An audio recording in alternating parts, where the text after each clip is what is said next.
হায়দ্রাবাদ এয়ারপোর্টে হঠাৎ তৈরি হয়ে গেল সিনেমাটিক মুহূর্ত।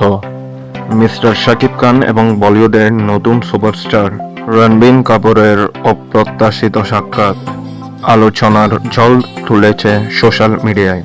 দর্শক, বরবাদ সিনেমার শুটিং শেষে দেশে ফিরছিলেন শাকিব। হায়দ্রাবাদ এয়ারপোর্টে তার কিছু ছবিও একই সাথে ভাইরাল হয়। মূলত তখন থেকে শুরু হয় উত্তেজনা। সেখানে শাকিব খানের সাথে দেখা যায় বলিউডের সুপারস্টার রণবীর কাপুরকেও। এই নিয়ে তুলকালাম কাণ্ড সোশ্যাল মিডিয়ায়। দুই তারকার এই আকস্মিক সাক্ষাৎ অনেকটা আকর্ষণীয় ছিল বলে জানা গেছে।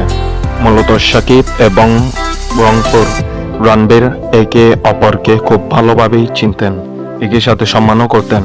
এতে হঠাৎ দেখা হয় তাদের দুজনের মধ্যে এবং দুজনে খুব উচ্ছ্বসিত ছিলেন। মূলত ভিডিওতে দেখা গেছে তারা হাসি মুখে কথা বলছেন একে অপরের সাথেই।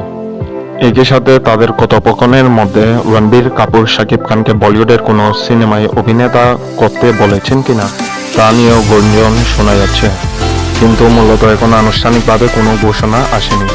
তবে এই খবরে শাকিবের ফ্যানদের মধ্যে উচ্ছ্বাসের ঝড় উঠেছে। শাকিব খান ইতিমধ্যে বাংলাদেশি সিনেমা ইন্ডাস্ট্রির কিং হিসেবে পরিচিত। এবার যদি তিনি বলিউডে পা রাখেন তা হবে আরেকটি নতুন মাইলফলক।